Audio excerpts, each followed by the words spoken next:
Hi, my name is Pouyan Darian. I'm the principal attorney here at Darian Immigration Law, and I focus my practice on helping people obtain green cards, citizenship, and with deportation defense litigation. The topic I wanted to discuss with you today is what happens if your adjustment of status application is denied. This is a question I receive very regularly, so I wanted to take a few moments to discuss what the worst case scenario might look like in the event that your adjustment of status application is denied. Now, this video really covers a broad range of situations, but what I'd like to focus on is an adjustment of status application which was filed through a family member.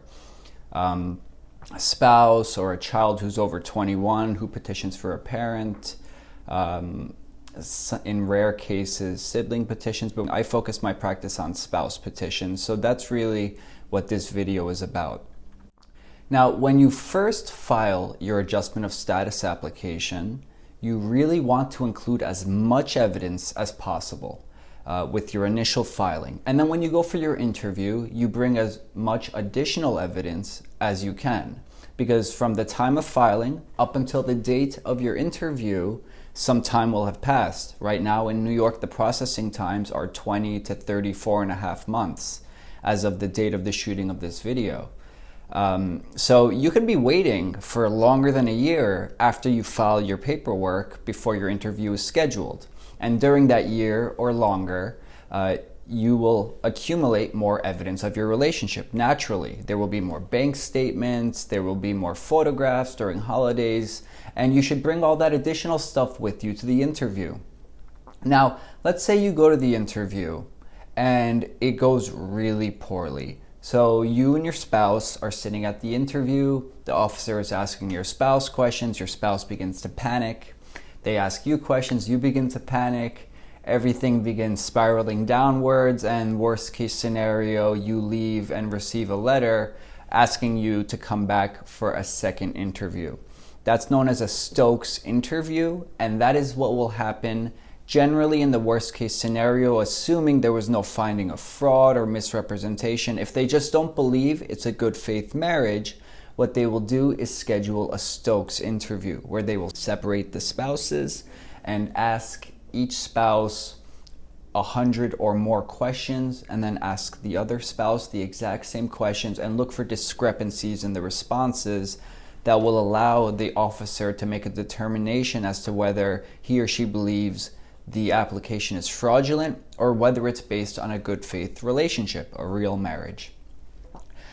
So after your interview, generally the worst thing that will happen if it goes extremely poorly is you will receive a second interview notice, which is by nature more hostile, and you will be separated for the second interview. Now let's say that goes really poorly as well, and USCIS makes a determination that you have not met your burden, that you have not submitted enough evidence that you are in a good faith relationship. There was a memorandum issued that now allows USCIS to not only send you that denial letter, which means you lost your $1,760 application fee plus whatever money you may have paid to an attorney, but now after you receive that letter, you may receive a notice to appear in immigration court.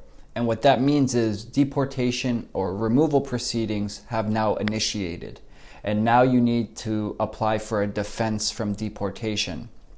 That's really the nightmare scenario, which we always want to avoid. So the major negative consequence to now being placed into removal proceedings is that you will have to pay for deportation defense litigation, which can be extremely expensive, prohibitively expensive in some cases. The good news is, if it's a good faith marriage, it's very fixable and salvageable. But now we need to go in front of a judge and prove that it was a good faith marriage.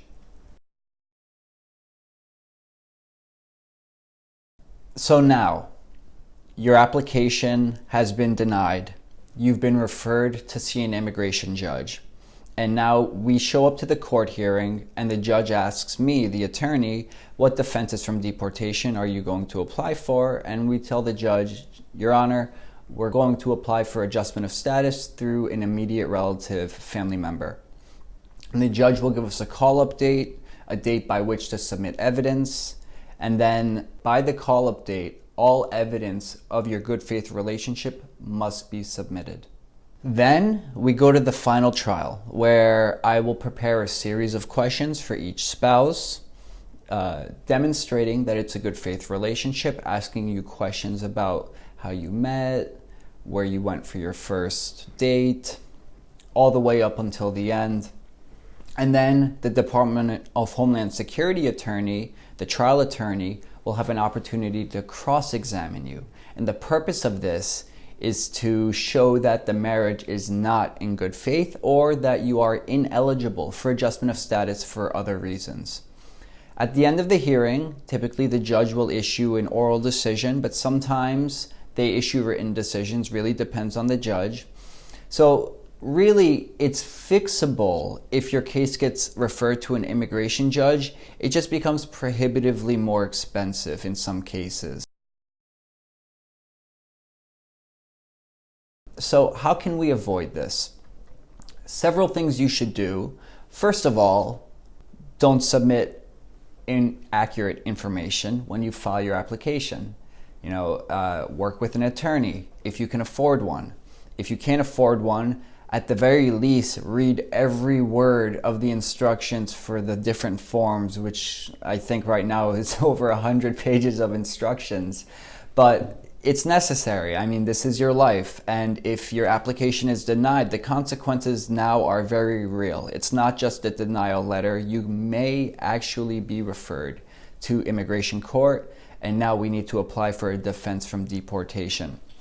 So in the beginning, always submit as much evidence as possible. And when you go to your final interview, bring as much additional evidence as you possibly can. An attorney can guide you through this to make it a little less painful. It is possible to do by yourself, but understand that the risks are not what they were a few years ago. You won't just get a denial letter. You may get more than just a denial letter. If your application is denied, in which case, the money you would have saved by not hiring an attorney in the beginning will more than be lost when you have to hire an attorney for deportation defense. So those are just some considerations. The purpose of this is not really to scare you, but really to just inform you of what the consequences may be in the worst case scenario, because it's on everybody's mind. So there is a pressing deadline that's coming up. It's October 15th, 2019. And on that date, a new policy will go into effect. It's actually regulations implementing an old policy which increase basically the officer's ability to deny your application by finding that you are a public charge. So any application which is postmarked October 15th or later is subject to the new rules. So if you're thinking about filing, you're on the fence, now's the time to do it. And the way to do it right now is with a lawyer. You need to hire a lawyer. You need to get as much evidence as possible and cooperate with the attorney. And as long as it's a good faith marriage, and as long as your attorney has some experience with these matters, you really shouldn't worry too much about the situation.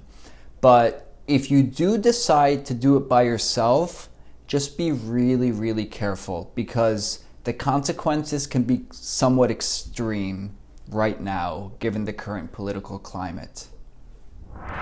So to avoid this nightmare situation, what my office has done has increased the number of staff members we have available right now to assist with adjustment of status applications, because we're receiving a massive influx and we need to get these all out and do a really good job on them so that we maintain our 100% approval rate. Okay, so now you're considering applying for adjustment of status. What do you do next? Give us a call. We'll send you a checklist of documents you should begin to gather. Just give us a call and we'll email you the checklist of documents. It's not fully inclusive because it's a generalized checklist that we create for our clients. But every case is a little specific. But we'll send you that checklist. You go through it, you read all the applications, and then you make a decision. Do you want to hire a lawyer or not? When you hire us, you're hiring me and my team. And we work together to prepare your application from start to finish. And our goal for the turnaround time is 10 days. And we've really streamlined this to accept clients from all over the world. Basically, the process is really simple. We'll email a questionnaire to each spouse. Simultaneously, we'll send signature pages to the spouses and they can sign them and mail them back to us, along with some passport-style photographs and the government filing fee. Takes around 2 to 3 days for us to receive that mail, and during that time, that gives you guys the opportunity to answer all the questionnaires in complete detail. Once I receive the signature pages in the mail, I'll finalize all the forms using the information you provided on the questionnaire, and then I'll insert your signature pages and send you a copy, review everything for accuracy, and if you consent, I will then submit everything to USCIS. But you have nothing to lose by at least giving us a call and getting that checklist of documents that you need to submit with your application. So give us a call today, 914-885-3961. We'll do everything we can to get your case approved, and you will really know that you've done everything you can to get your case approved by hiring us. Thank you so much for your time, and I look forward to speaking with you soon.